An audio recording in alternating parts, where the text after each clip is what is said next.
It's hard to believe it was a year ago yesterday that Hurricane Dorian made landfall in the Bahamas as a destructive major Category 5 hurricane. There's a look back at some of the file imagery. We have the file footage of Abaco Islands, Bahamas, where there is just complete destruction. And whenever a storm like this hits the American Red Cross, they spring into action. And we want to talk to somebody from the American Red Cross located in the Bahamas, Holly Baker from the American Red Cross. Holly, thank you so much for joining us on Weather Nation. And again, looking back here, it is the anniversary, yesterday, official anniversary of the landfall of Hurricane Dorian.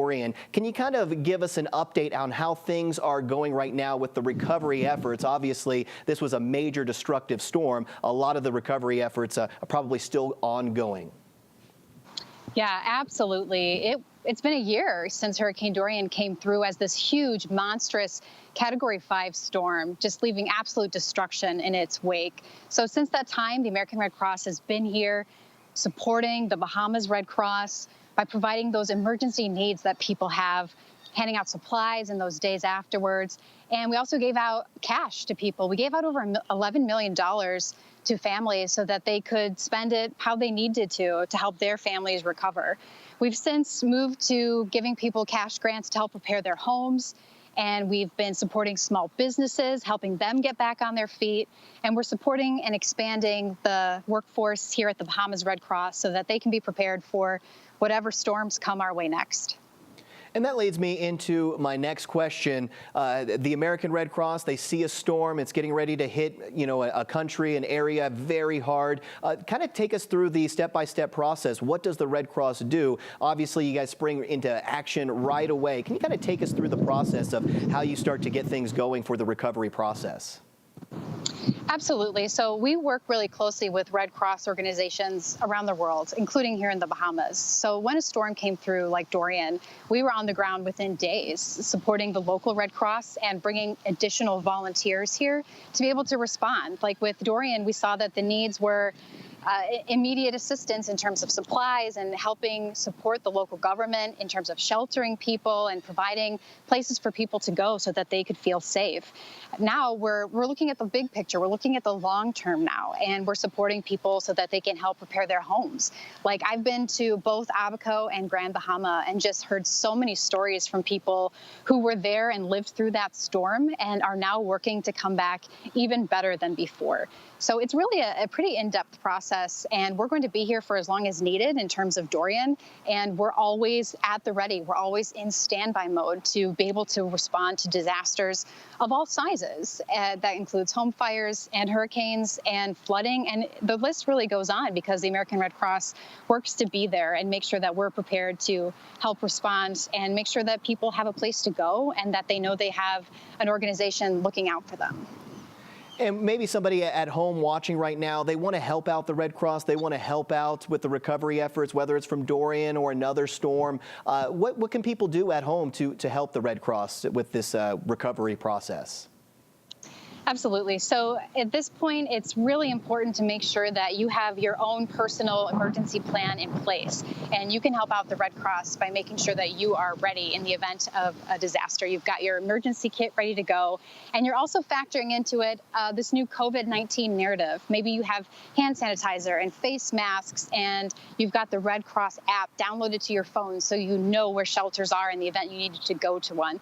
So you can just make sure you've got yourself as best and in the best possible position in the event that you were affected by a storm or by a disaster. It's really amazing. The generosity of people is what makes it possible for us to do this work. Like I said, I've met so many people who were here through this storm, and I just hear story after story of people who lived through this monstrous storm. I met a woman in Grand Bahama who was in her home with her family taking shelter when Dorian passed over them. And she says she can remember the sounds of her roof being pulled away. But the Red Cross was able to help her and give her money to be able to repair her home. And she says that was the first thing that she did, was make sure she got that roof repaired, her walls repaired, so that she was better prepared for this hurricane season, which, as we've seen so far, has been very, very active. So absolutely. It has been very Yeah. active. And Holly, I'm kind of curious, again, kind of going back to that, within the last year from when Dorian hit to how things are, how is the recovery process coming along? How are things shaping up there in the Bahamas? I mean, it looks beautiful where you're at right now, but we still know there's a lot of recovery going on across the islands. Absolutely. I mean, Dorian was a huge, monstrous storm. And everyone I've talked to has said that they had been through storms before. They'd seen plenty of hurricanes before, but nothing like this. So the recovery is ongoing and it's continuing despite the challenges presented by COVID-19. Because we are prepared to adapt and we've made changes that we need to be able to keep the work going.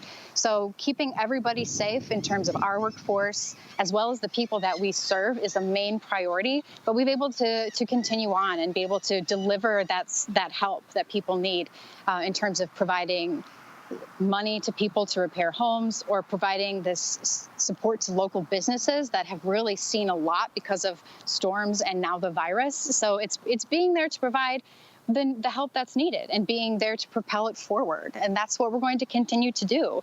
We're going to be here for as long as we need to make sure that the recovery can keep going and that we're supporting the Bahamas Red Cross so that they can continue the work that they've been here doing the whole time as well. That's Holly Baker from the American Red Cross in the Bahamas. We appreciate you joining us on Weather Nation, Holly. Really good catching up with you and hearing of people getting recovered and the recovery process moving along. And we appreciate the American Red Cross and all the hard work you and all your fellow co-workers do for a situation like we were seeing there into that part of the Bahamas. Thank you so much for joining us. Thank you for having me. Absolutely. And we are going to just quickly take a look here at the tropics because we do have some active conditions. We're watching a few areas into the eastern Atlantic, and then Omar and Nana continuing to bring impacts to the Caribbean and to the northern areas of the Atlantic. Don't go anywhere. There's more Weather Nation coming up. Keep it here.